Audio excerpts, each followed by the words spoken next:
L'Église chrétienne Maranatha est présente dans les nations de tous les continents de la planète. Des églises de pays des 3 Amériques, d'Europe, d'Afrique, d'Asie et d'Océanie, reliées par la même doctrine, sous la direction de l'Esprit Saint de Dieu et unies par la parole vivante.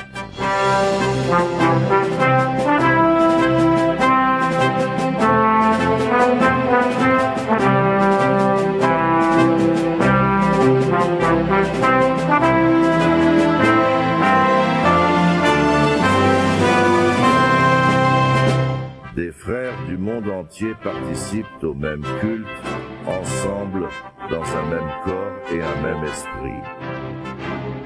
Grâce au système de transmission multiplateforme, les membres de l'Église chrétienne Maranatha de toute la planète vivent un moment d'unité et de communion, comme le vivent les Hébreux à la sortie d'Égypte, et les disciples avec le Seigneur Jésus à la veille de sa mort sur la croix du Calvaire. Des personnes du monde entier ont été touchées par l'évangile éternel et par le message du bref retour du Seigneur Jésus.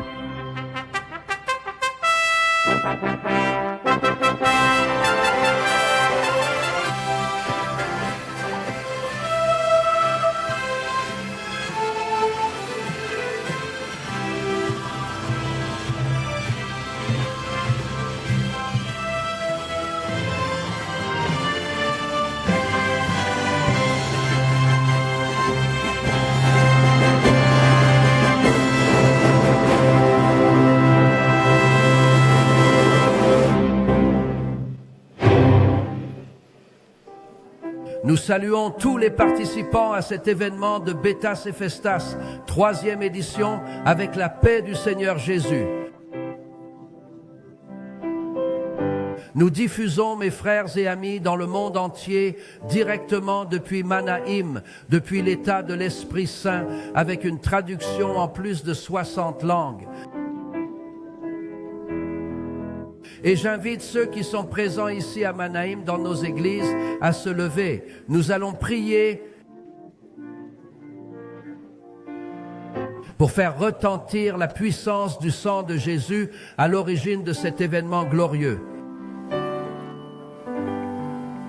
Dieu et Père glorieux, nous mentionnons le sacrifice du Seigneur Jésus pour son sang précieux, pour son Saint-Esprit répandu,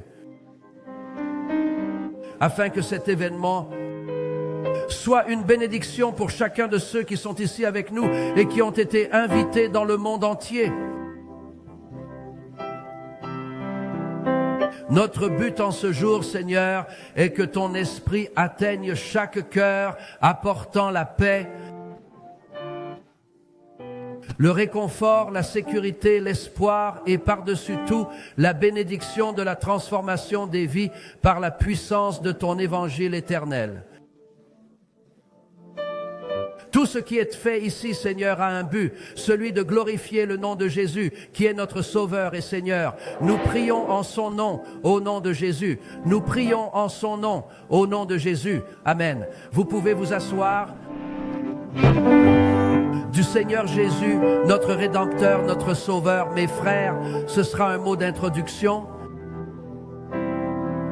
Et je voudrais dire aux frères que nous sommes engagés en ce jour à proclamer non pas une religion, ni ses doctrines. Pourquoi? Parce que nous sommes critiques et en même temps responsables, sans exception, d'une situation sociale, politique, mais surtout religieuse, d'un monde qui nous entoure sans réponse à tant de questions. Réponse à tant de questions. Cette rencontre est une auto-analyse dans laquelle nous sommes tous impliqués Et je voulais faire une brève introduction parce que notre but est de faire une autre proclamation prophétique en rapport avec ce moment historique et prophétique que le monde est en train de vivre, principalement à la proximité de l'enlèvement de l'Église fidèle, prédit par le Seigneur Jésus, par ses apôtres et par l'Église. Les prophètes de l'Ancien Testament avaient également prophétisé. Nous allons parler brièvement du mot Maranatha. Le mot Maranatha est un mot biblique d'origine araméenne composé de deux autres mots, Maran, qui signifie notre Seigneur, et Atha, qui signifie viens. Maranatha. Le Seigneur Jésus vient. Alléluia.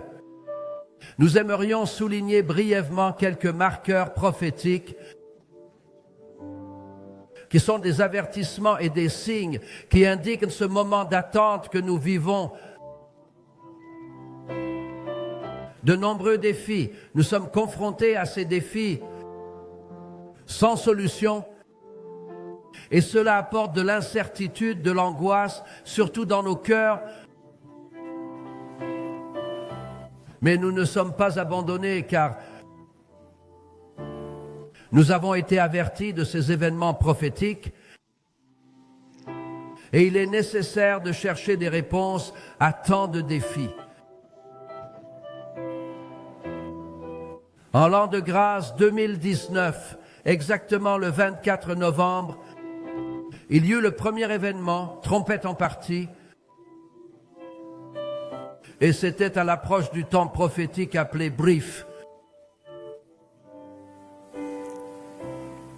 Cela n'a pas été inventé par notre Église, c'est biblique. Elle se trouve dans le livre de l'Apocalypse au premier verset, où il est question de la révélation de Jésus-Christ à qui Dieu l'a donné pour montrer à ses serviteurs les choses qui devaient arriver et par son ange, il les a envoyés et notifiés à son serviteur Jean. Les approches de cet événement, mes frères, ont été faites en considérant trois groupes. Premièrement, l'Église, deuxièmement, Israël et troisièmement, le monde. Deuxièmement, Israël et troisièmement, le monde, les païens. En ce qui concerne l'Église, l'accent a été mis sur la nécessité de la préparer à l'événement principal, à savoir la prise de l'Église. Le déversement de l'Esprit comme préparation à ce moment de prise de possession. Et la prophétie de Joël a été mise en évidence. L'apôtre Pierre l'a répété le jour de la Pentecôte. Et les frères peuvent lire avec moi ce qui est ou ce qui sera projeté lire. Et dans les derniers jours, il arrivera, dit Dieu, que je répandrai mon esprit sur toute chair.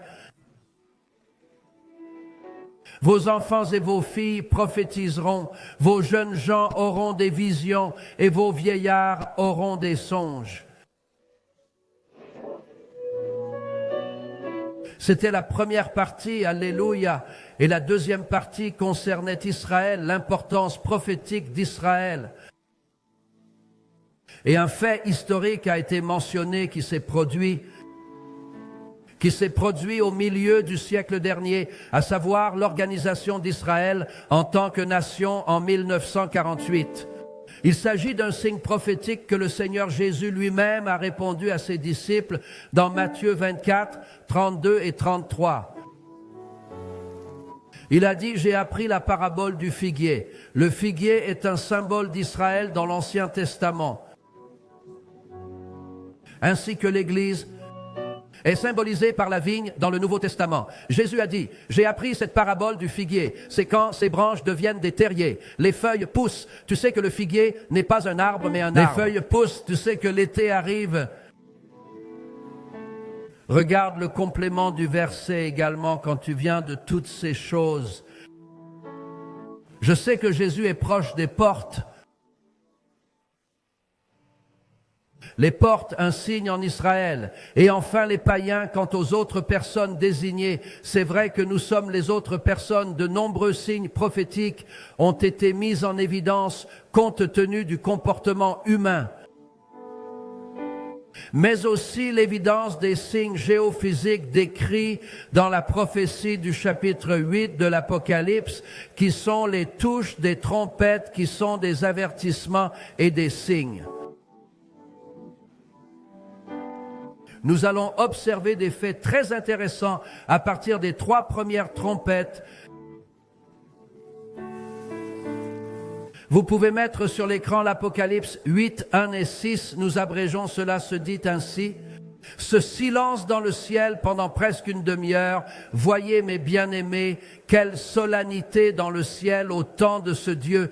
Il y avait un silence là dans l'éternité, et les 7 anges qui avaient les 7 trompettes étaient prêts à jouer. Chaque trompette a un message prophétique pour notre temps. Passons donc à la première trompette. Le premier ange joua de sa trompette et brûla. La troisième partie de la trompette fut brûlée.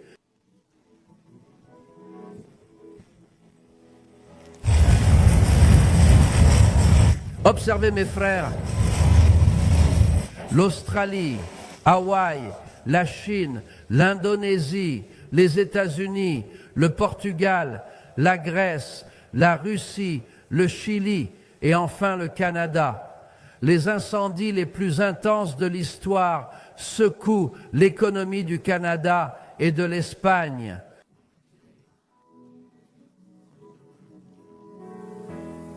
Je demande à tous ceux qui nous regardent à travers les chaînes de télévision et les autres médias, et à nous qui sommes ici, cette trompette a déjà joué. Elle a déjà joué. Allons à la deuxième trompette, Apocalypse 8, 8 et 9. Et le deuxième ange a joué de la trompette et est mort. La troisième partie des créatures qui avaient la vie dans la mer. Mes frères, en 1970, voyez ce grand océanographe déjà coûté. Regardez ce qu'il a écrit dans le journal Le Globe, 40% des êtres vivants dans le monde. Maintenant, voyez la grande tache d'ordure dans le Pacifique, qui est une photo que nous avons prise de l'Internet. Une autre photo avec le poisson mort, là, les ordures dans les mers. La question qui reste, c'est: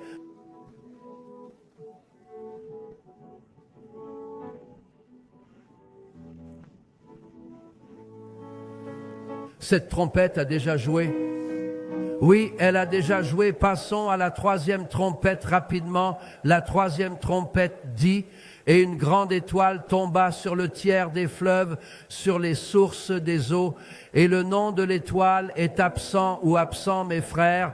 Nous nous souvenons d'un fait qui s'est passé à Tchernobyl. Les sources des eaux, les bateaux de marchandises frappés par une catastrophe. Une catastrophe nucléaire qui s'est produite en 1986. Mais ce qui attire notre attention est que ce mot en ukrainien signifie absinthe, et absinthe signifie amer. C'est évidemment au-delà de ce fait, les sources des eaux sont contaminées. Nous savons que personne n'a le courage de se rendre à une rivière qui était de l'eau potable et de prendre une tasse et de boire. Pourquoi ? Parce que cette trompette a déjà joué. La troisième trompette a déjà joué. Regardez la situation actuelle à Tchernobyl. Mes frères, ces faits sont évidents et nous n'avons pas le temps. Notre temps est court. Ces faits montrent clairement que les 3 trompettes ont déjà joué. Et un détail intéressant, chaque trompette qui joue ses effets continue. L'effet de la première trompette est jusqu'à nos jours, de la deuxième, de la troisième. Alors montrez, mes frères, qu'il manque la touche de la 4e trompette. La 4e trompette est pour nous la 4e trompette. Et pour nous, la 4e trompette jouera, et l'Église fidèle du Seigneur sera abattue. Et le signe, mes frères, Jésus a dit: Et le signe, mes frères, Jésus a dit ceci, peu après l'affliction de ces jours, le soleil s'obscurcira, la lune ne donnera pas sa lumière, les étoiles tomberont du ciel et les puissances des cieux seront ébranlées. Ce qui est intéressant, c'est qu'au chapitre 8 de l'Apocalypse, il y a un texte parallèle qui confirme la prophétie du Seigneur Jésus. Peut le mettre, s'il vous plaît, et dit, et le quatrième ange joua de la trompette et fut blessé. Troisième partie du soleil, troisième partie de la lune et troisième partie des étoiles. Vous pouvez comparer les deux textes. Donc, mes frères, quand Jésus parle de cela, il y a un texte parallèle qui confirme la prophétie du Seigneur. Jésus peut le mettre, s'il vous plaît, et dit, et le quatrième ange joua de la trompette et fut blessé. Troisième partie du soleil, Quand troisième Jésus partie en de la parle, lune et troisième partie des étoiles. il présente Vous pouvez au comparer verset les deux 30 textes de Matthieu Donc, mes frères, 24. je voudrais que les frères lisent avec moi le verset 30 et le verset 31. Lisez avec moi, puis le signe du Fils de l'homme apparaîtra dans le ciel. Et toutes les tribus de la terre se lamenteront en voyant le Fils de l'homme venir sur les nuées du ciel avec puissance et grande gloire. Et il enverra ses anges au son de la trompette qui rassembleront ses élus des quatre vents d'un bout à l'autre des cieux. Alléluia. Jésus est à la porte. Le deuxième événement, mes frères, qui est assez bref, a eu lieu l'année dernière, le 6 novembre 2022. Et le sujet était centré sur la situation de l'homme, son incapacité à faire face aux obstacles que l'être humain expérimente, ainsi qu'à ceux qui sont caractérisés par la prophétie de Joachim, caractérisés par la prophétie de Joël. Les frères qui étaient présents ont lu avec nous ici des foules dans la vallée de la décision, car le jour du Seigneur est proche dans la vallée de la décision. Alors, ce jour-là, des questions ont été posées. Pouvez les mettre sur l'écran, nous les lirons ensemble, où nous sommes emmenés. Il y aura une nouvelle guerre mondiale qui nous viendra en aide. Quelle est la situation du monde actuel? Les frères verront dans le prochain message, car le monde est tellement déséquilibré qu'il s'écroule et se désagrège. Alors mes frères, certains problèmes dans l'aspect social, politique et religieux ont été abordés et nous voyons un monde en convulsion, un monde en rébellion, à la fois dans le domaine social et dans le domaine politique et dans le domaine religieux. Dans l'aspect social, nous avons ce que l'on appelle l'ingénierie sociale et le démantèlement que la fait. L'ingénierie sociale est une technique de manipulation employée par les criminels virtuels pour inciter leurs utilisateurs moins avertis dans ce domaine à infecter des ordinateurs pour enfreindre les règles de sécurité. Donc, c'est un fait, mais aussi à cause de l'activisme, certainement le pasteur Gideon Agathos en parlera politique. Comment est l'environnement politique? Comment est l'aspect politique du monde du monde? Nous ne parlons pas ponctuellement, nous parlons du monde sans leadership. Est un aspect de leadership peu fiable maintenant notre monde. C'est un leadership peu fiable maintenant notre sujet, l'aspect religieux. Comment est la religion, comment est le christianisme sera également très bien abordé dans un petit moment. La foi idéologique basée sur la philosophie dans la théologie qui sont du connu. Vous prenez la partie littéraire de la Bible du connu. Mais parce que c'est dans cette situation que nous allons voir par l'abandon de la Pentecôte, par l'abandon du déversement de l'Esprit, par une Bible sans révélation, par un christianisme sans ce qui est prophétique, sans un mystère, un évangile sans un mystère. Cela conduit à une crise de la foi. Et se terminant ici, mes frères, nous avons mon bref mot. D'autres questions ont été posées. Quand sera le dernier message auquel nous avons répondu à la fin de l'événement de l'année dernière? Quand est-ce que ce sera aujourd'hui? Qui sera le messager? Le messager vient du Saint-Esprit. L'inspiration du Saint-Esprit, une église remplie du Saint-Esprit. Et le message est un message de salut, de repentance. Quiconque croit et est baptisé sera sauvé.